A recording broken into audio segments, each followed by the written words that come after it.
Hello, good afternoon. In the name of God, the compassionate, the merciful, I wish to brief and clarify the position of Islamic Republic of Iran regarding today's meeting of the Security Council held under the so-called agenda item non-proliferation. The United States, in its capacity as the current president of the Security Council, has once again misused its position and pressured members to convene this meeting. Holding a meeting under an agenda item whose mandate has already expired is nothing less than a blatant abuse of powers and procedures of the Security Council for narrow political purposes. The position of the Islamic Republic of Iran is clear, consistent and firmly on the record, including in this official communication to the Security Council and Secretary General during past months. Security Council Resolution 2231 definitively terminated on 18 October 2025. As of that date, it was concluded to have no legal effect to operate mandate. This position has also been echoed by some members of the Council. At today's meeting, two permanent members of the Council have taken principled and legal position and objected to the agenda of the meeting, considering it illegal and misuse of the President's authority by the U.S. and a violation of Council's rule of procedures. The claim made in today's meeting by France, United Kingdom, and United States that the so-called snapback mechanism has been triggered is baseless and a clear fabrication. The mechanism was available only to the current JCPOA participants according in good faith. Participation is a legal status based on constitute compliance, not a historical label. The three European countries have been in persistent, significant non-performance of their obligation. Under basic principles of international law, a party in material breach cannot invoke enforcement mechanism. The E3 yearly attempt to trigger the dispute resolution mechanism was legally and procedurally flawed and exhausted. Accordingly, the Security Council's role under Resolution 2231 came to a definitive end. All nuclear-related provisions, measures, and restrictions were permanently terminated. The Islamic Republic of Iran will not recognize any attempt by any state or body to revive, reinterpret, or reinforce these terminated measures and mechanisms in any form, including the 1737 committee or panel of experts.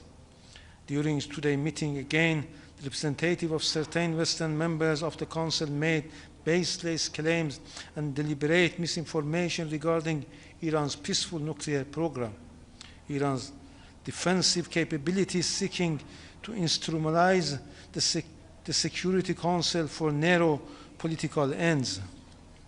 Iran categorically rejects these legally unfounded and politically motivated allegations. The claims that Iran has enriched uranium to 60%, the level allegedly required for producing a nuclear bomb, is a distortion of the facts and ignores the real root of the situation. Iran's decision to increase the level of enrichment was taken solely in response to the violation of commitment by the United States and European countries, and was intended as leverage to compel them to return to their obligation.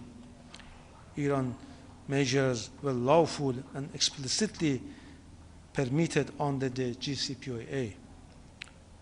What is unfolding today is the reality an illegal and illegitimate war launched by Israel and the United States, two regimes that possess nuclear weapons against a responsible non-nuclear weapon state party to the Treaty of Non-Proliferation of Nuclear Weapons, NPT.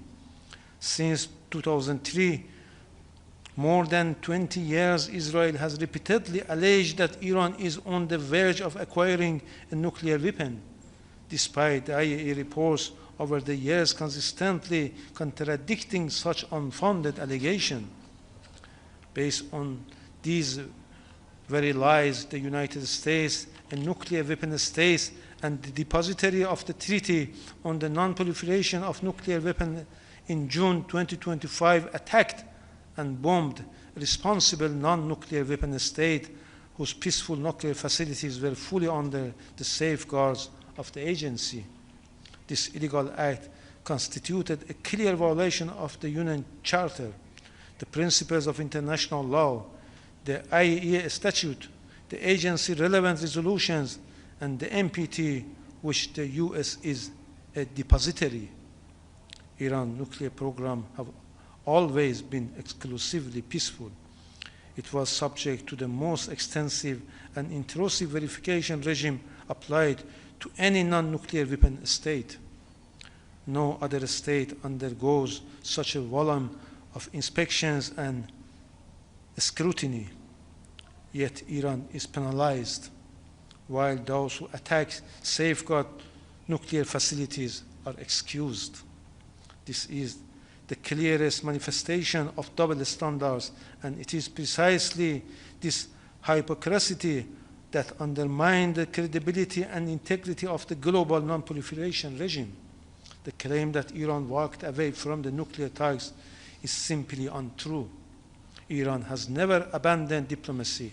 However, Iran was attacked for the second time by the United States while negotiations were ongoing.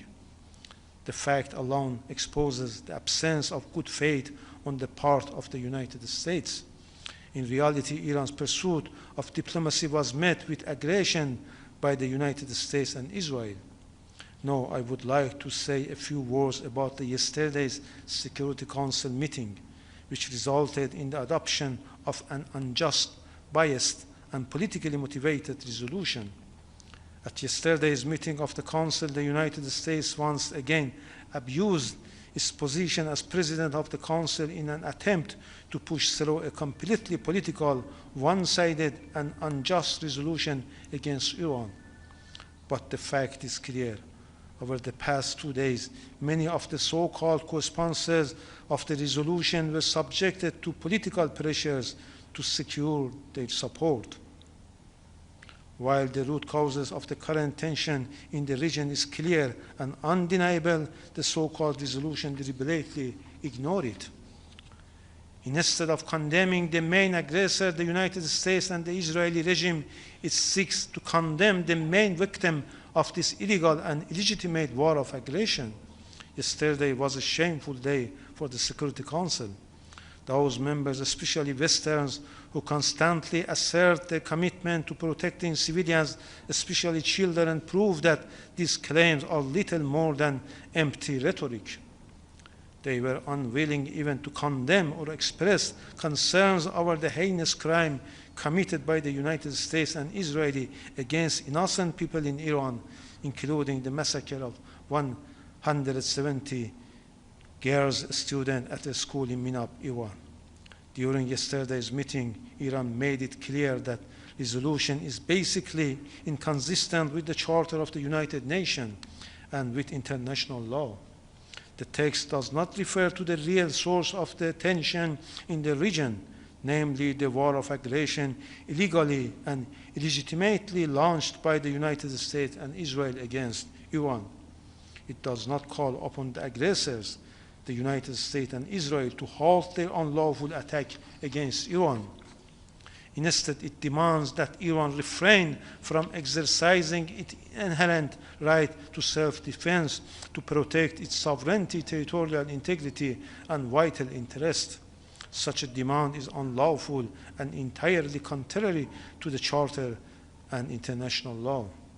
Iran has repeatedly and clearly informed the Secretary General and members of the Council through its official communication that the Security Council, due to obstructing the United States and certain Western countries, has been unable to fulfill its responsibility for the maintenance of international peace and security.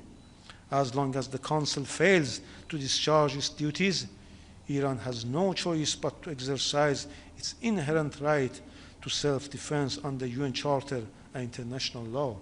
Iran fully respects and remains committed to the principles of freedom of navigation under the law of the sea. However, the current situation in the region, including in the Strait of Hormuz, is not the result of Iran's lawful exercise of its right of self-defense.